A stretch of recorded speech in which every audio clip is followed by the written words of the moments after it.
Hi my dear friends and families, welcome to voice of Lingesh. இன்றைக்கி இந்த வீடியோவில் நம்ம தலைமைச் செயலகம் வெப் சீரிஸ் எப்படி இருந்து தான் பார்க்க போகிறோம். ஸோ வீடியோக்குள்ளே போகிறதுக்கு நம்ம சேனலை சப்ஸ்கிரைப் பண்ண மாதிரி தான் மறக்காமல் சப்ஸ்கிரைப் பண்ணிக்கோங்க. இந்த வீடியோ ஃபுல்லாக பார்த்துட்டு பிடிச்சிருந்தா லைக் பண்ணுறது மட்டும் இல்லாமல் உங்கள் ஃப்ரெண்ட்ஸ்க்கும் ஷேர் பண்ணுங்கள். கருத்துக்களை இருந்தால் கண்டிப்பாக கமெண்ட் செக்ஷனில் சொல்லுங்கள். ஸோ வாங்க இப்போ வீடியோக்குள்ளே போகலாம்.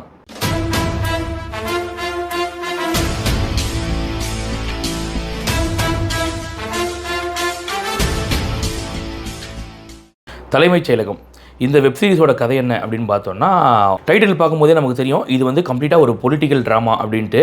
நம்ம தமிழ்நாட்டோட சீஃப் மினிஸ்டர் அருணாச்சலம் அப்படின்னு சொல்லிட்டு யாருன்னா நம்ம ஆடுகளம் கிஷோர் அவர்கள் நடிச்சிருந்தார். ஸோ அவர் வந்து இப்போ கரண்ட்லி சீஃப் மினிஸ்டராக இருக்கார். அவரை சுற்றி நடக்கக்கூடிய விஷயங்கள், அவரை சுற்றி நடக்கக்கூடிய சதிகள், இதை தான் வந்து கதையாக எடுத்திருக்காங்க. படத்தோட ஆரம்பமே வந்து பார்த்திங்கன்னா, வெஸ்ட் பெங்காலில் ஒரு லேடியை வந்து எல்லாரும் அடிக்கிறாங்க, திருடி அப்படின்னு சொல்லிட்டு, கொலகாரி அப்படின்னு சொல்லிட்டு அடிக்கிறாங்க.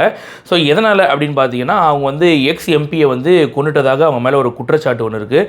அந்த பொண்ணு துர்கா அப்படின்ற பேர். ஸோ அந்த துர்கா வந்து தன்னை அடித்த எல்லாரையும் வந்து கொண்டுட்டு அங்கேருந்து தப்பிச்சு போயிடுறாங்க. அந்த கேஸ் வந்து 15 வருஷமாக நிலுவையில் இருக்குது. கோர்ட்டுக்கு போய் தீர்ப்பாகியும் கூட அவங்கள கண்டுபிடிக்க முடியல.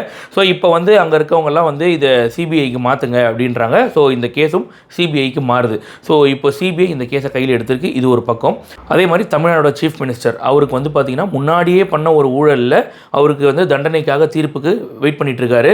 ஸோ இப்போ அவரோட இடத்துக்கு அடுத்து யார் வர போகிறா அப்படின்றது அந்த ஒரு சூழ்ச்சி ஒன்று பின்னாடி நடந்துட்டு இருக்குது. ஸோ இப்போது அந்த வெஸ்ட் பெங்காலில் இருக்க அந்த துர்காவுக்கும் நம்ம தமிழ்நாடு சீஃப் மினிஸ்டருக்கும் இது எந்த வகையில் எல்லாம் ரிலேட் ஆச்சு அப்படின்றது தான் இந்த வெப் சீரிஸோட கதை. முதல்ல இந்த தலைமைச் செயலகம் Zee5 OTTயில் அவைலபிளாக இருக்குது. அதுவும் 8 எபிசோடாக ஒரு எபிசோடும் வந்து பார்த்திங்கன்னா ஒரு சுமார் அரை மணி நேரம் கிட்ட ஓடுது. ஸோ கிட்டத்தட்ட ஒரு 4 மணி நேரம் சேர்ந்தது தான் இந்த 8 எபிசோடும் இந்த தலைமைச் செயலகம் அப்படின்றது.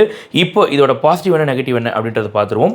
இதோட பெரிய பாசிட்டிவ் என்ன அப்படின்னு பார்த்தீங்கன்னா, எல்லாரோட நடிப்பை சொல்லியே ஆகணும். நீங்கள் இந்த ஆடுகளம் கிஷோராக இருக்கட்டும், அப்புறம் ஸ்ரேயா ரெட்டியாக இருக்கட்டும், நம்ம ஆதித்யா மேனன் வந்து சிபிஐயாக வராரு, அவரோட ரோலாக கூட இருக்கட்டும், அதுக்கப்புறம் ரம்யா நம்பீசன் இவங்களோட கதாபாத்திரமாக கூட இருக்கட்டும், இவங்க எல்லாருமே இந்த வெப்சீரிஸில் நடித்தாங்க அப்படின்றத விட வாழ்ந்திருக்காங்க அப்படின்னு சொல்லணும். அதாவது ஒரு சீஃப் மினிஸ்டர் அவர் எப்படி இருக்கணுமோ அதுக்கேற்ற மாதிரியே அவர் கிஷோர் அவர்கள் மெயின்டைன் பண்ணுவார். அதே மாதிரி வந்து கொற்றவை அப்படின்னக்கூடிய ஒரு கேரக்டரில் வந்து ஸ்ரேயா ரெட்டி அவர்கள் நடிச்சிருப்பாங்க. ரொம்ப சூப்பராக அவங்களோட கதாபாத்திரம் என்னமோ அதை தாண்டி அவங்க வெளியில் போகாத மாதிரி ரொம்ப அழகாக பண்ணியிருந்தாங்க. ரம்யா நம்பீசனும் கூட என்னோட அப்பா வந்து ஒரு சீஃப் மினிஸ்டர், நான் இப்போ ஒரு பதவியில் இருக்கேன், அந்த பதவிக்கு எப்படி ரியாக்ட் பண்ணுமோ அதை மட்டும் தான் ரியாக்ட் பண்ணியிருந்தாங்க. அதே மாதிரி ஆதித்யா மேனன் அவரும் பயங்கர சூப்பராக பண்ணியிருந்தார் அப்படின்னு சொல்லணும். சிபிஐயாக குறிப்பாக ஒரே ஒரு சீன் எனக்கு ரொம்ப பிடிச்சிருந்தது. ஒரு ஹோட்டல் ரூமில் ஒருத்தனை விசாரிக்கணும், போலீஸ் வருது, 2 நிமிஷம் தான் இருக்குது அப்படின்னு அந்த ஒரு சீன் பார்த்தீங்கன்னா உங்களுக்கு தெரியும். அவ்வளோ சூப்பராக பண்ணியிருந்தார் அப்படின்னு சொல்லணும். ஸோ அந்த மாதிரி எல்லாருமே இந்த வெப் சீரிஸில் நடித்தாங்கன்றதை விட வாழ்ந்திருக்காங்க அப்படின்னு சொல்லணும். அடுத்த பாசிட்டிவ் என்ன அப்படின்னு பார்த்தீங்கன்னா, நம்ம ஜிப்ரான் அவர்களுடைய மியூசிக். இந்த என்டையர் வெப் சீரிஸ்லேயுமே அவரோட மியூசிக் நிறைய இடங்களில் த்ரில்லிங் எக்ஸ்பீரியன்ஸை கொடுத்துச்சு. அந்த அளவுக்கு ரொம்ப சூப்பராக பண்ணியிருந்தார் அப்படின்னு சொல்லணும். அந்த பேக்ரவுண்ட் ஸ்கோரிங்லாம் எந்த இடத்துக்கு தேவையோ கரெக்டாக கொடுத்தாரு அப்படின்னு சொல்லணும். ஸோ இந்த என்டையர் வெப் சீரிஸ்க்குமே ஒரு பெரிய பாசிட்டிவாக அமைஞ்சது இவரோட மியூசிக்கும் தான் சொல்லணும் கண்டிப்பாக. இன்னொரு விஷயம் எனக்கு ரொம்ப பிடிச்சது என்ன அப்படின்னு பார்த்தீங்கன்னா, இது ஒரு பொலிட்டிக்கல் ட்ராமா அப்படின்னும் போது இதுக்கு முன்னாடி இருக்க அரசியல் கட்சிகள் எல்லாம் எதையுமே இமிட்டேட் பண்ணாமல் இதை ஒரு கம்ப்ளீட்டாக ஒரு அரசியல், இந்த அரசியல் களத்தில் என்ன நடக்குது அப்படின்றத மட்டும் தான் எடுத்தாங்களே தவிர, நம்ம கூட பார்க்க ஆரம்பிக்கும் போது இந்த மாதிரி சிஎம்மோட பொண்ணாக இருக்குது, இவங்க அவங்களா இருப்பாங்களோ அப்படின்னு நம்ம திங்க் பண்ணால் கூட இது ஒரு தனி ட்ராக்காக தான் போயிட்டு இருக்கே தவிர, இதுக்கு முன்னாடி இருக்க பாலிடிக்ஸ் எந்த ஒரு கட்சியுமே இவங்க இமிடியேட் பண்ணாமல் இவங்களோட ஓன் ஒரு ஸ்டோரியாக எடுத்துகிட்டு போனது ரொம்ப வியப்பை கொடுத்துச்சு. இப்போது இந்த வெப் சீரிஸோட ஒரு நெகட்டிவ், அது ஒரே ஒரு நெகட்டிவ் மட்டும் தான் சொல்லுவேன். அது என்ன அப்படின்னு பார்த்தீங்கன்னா, லென்த்து தான். அதாவது இது ஒரு 4 மணி நேரத்துக்கு ப்ரெசென்ட் பண்ணாங்க இல்லையா, அங்கே ஒரு கதை இங்கே ஒரு கதை. இது பத்தாமல் நம்ம பரத் அவர்கள் வந்து தமிழ்நாடு போலீஸாக ஒரு அக்யூஸ்டை கண்டுபிடிக்கிறதுக்காக போகிறாரு. ஒரு கை ஒன்று கிடைக்கும், இது யாரோட கை அப்படின்னு சொல்லிட்டு தேட போவார் இல்லையா.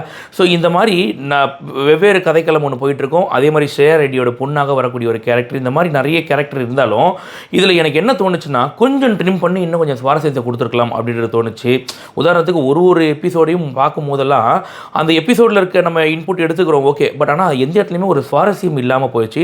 சுவாரஸ்யம் இருக்கக்கூடிய இடங்களில் கூட அடுத்த சீனில் அந்த சுவாரஸ்யத்தை கடத்தாமல் ரொம்ப ஒரு மாதிரி லேகாகவே போகிற மாதிரி இருந்தது. எனக்கு தெரிஞ்சு வெறும் பொலிட்டிக்கல் ட்ராமா, இப்போ இந்த வெஸ்ட் பெங்கால் கதை அப்படின்னு ஒன்று சொன்னாங்க இல்லையா, அதெல்லாம் கூட அவாய்ட் பண்ணிவிட்டு வெறும் பொலிட்டிக்கல் ட்ராமா, ஊழல் வழக்கு, இப்போ அடுத்து யார் சிஎம்மாக வர போகிறாங்க, இந்த ட்ராமாவை மட்டுமே வச்சு இவங்க ப்ரெசென்ட் பண்ணியிருந்தாலே உண்மையிலேயே இந்த கதைக்களம் ரொம்ப சூப்பராக இருந்திருக்கும். இவங்க ஏன் அங்கே இங்கேன்னு கொண்டு போய் அது ரொம்ப லேகாக இங்கே ஒரு கட்டு அங்கே ஒரு கட்டுன்னு அந்த கதைக்களம் அங்கங்கே காமிக்கும் போது கொஞ்சம் நமக்கு சுவாரஸ்யம் குறைவாக இருந்தது. எனக்கு தெரிஞ்சு இந்த லென்த்தை கொஞ்சம் ட்ரிம் பண்ணி இந்த சீன்ஸ் எல்லாம் தேவையில்லாதெல்லாம் கொஞ்சம் ட்ரிம் பண்ணியிருந்தாங்க அப்படின்னா இது இன்னுமே சுவாரஸ்யம் கொடுக்கக்கூடிய ஒரு வெப் சீரிஸ் தான். மொத்தத்தில் இந்த தலைமைச் செயலகம் எப்படி இருந்தது அப்படின்னு கேட்டிங்கன்னா, என்னை பொறுத்த வரைக்கும் ஒரு டீசெண்டான ஒரு பொலிட்டிக்கல் ட்ராமா பார்க்கணும் அப்படின்னு நினச்சிங்கன்னா தாராளமாக இந்த தலைமைச் செயலகம் பார்க்கலாம். ஸோ எந்த ஒரு அடல்ட் கண்டென்ட் அந்த மாதிரிலாம் எதுவுமே இல்லாமல் அவங்க என்ன சொல்ல வந்தாங்களோ அதை மட்டும் சுவாரஸ்யமாக சொன்னாங்க. பட் கொஞ்சம் இந்த லென்த்து ட்ரிம் பண்ணி கொஞ்சம் அன்வான்ட் சீனெல்லாம் கொஞ்சம் ட்ரிம் பண்ணி கிறிஸ்பாக எடுத்திருந்தாங்கன்னா இன்னும் ரொம்ப சுவாரஸ்யத்தை கொடுத்துருக்கும். இருந்தாலும் இது ஒரு ஆவரேஜான ஒன் டைம் வாட்சபிள் தான் இந்த தலைமைச் செயலகம். இந்த வெப் சீரிஸ்க்கு நம்ம வாய்ஸ் ஆஃப் லிங்கேஷ் சேனல் கொடுக்கக்கூடிய ரேட்டிங் 7.5 அவுட் ஆஃப் 10. இந்த ரிவ்யூ பிடிச்சிருந்தா மறக்காமல் லைக் பண்ணுறது மட்டும் இல்லாமல் உங்கள் ஃப்ரெண்ட்ஸ்க்கும் ஷேர் பண்ணுங்கள். கருத்துக்கள் இருந்தால் கண்டிப்பாக கமெண்ட் செக்ஷனில் சொல்லுங்கள். இன்னும் நம்ம சேனலை சப்ஸ்கிரைப் பண்ணலையா, மறக்காமல் சப்ஸ்கிரைப் பண்ணிக்கோங்க. அப்போ தான் நம்ம போடுற வீடியோஸ் எல்லாம் உங்களை வந்து சேரும். இன்னொரு இன்ட்ரெஸ்டிங் வீடியோவில் சந்திக்கிறேன். பாய் பாய்.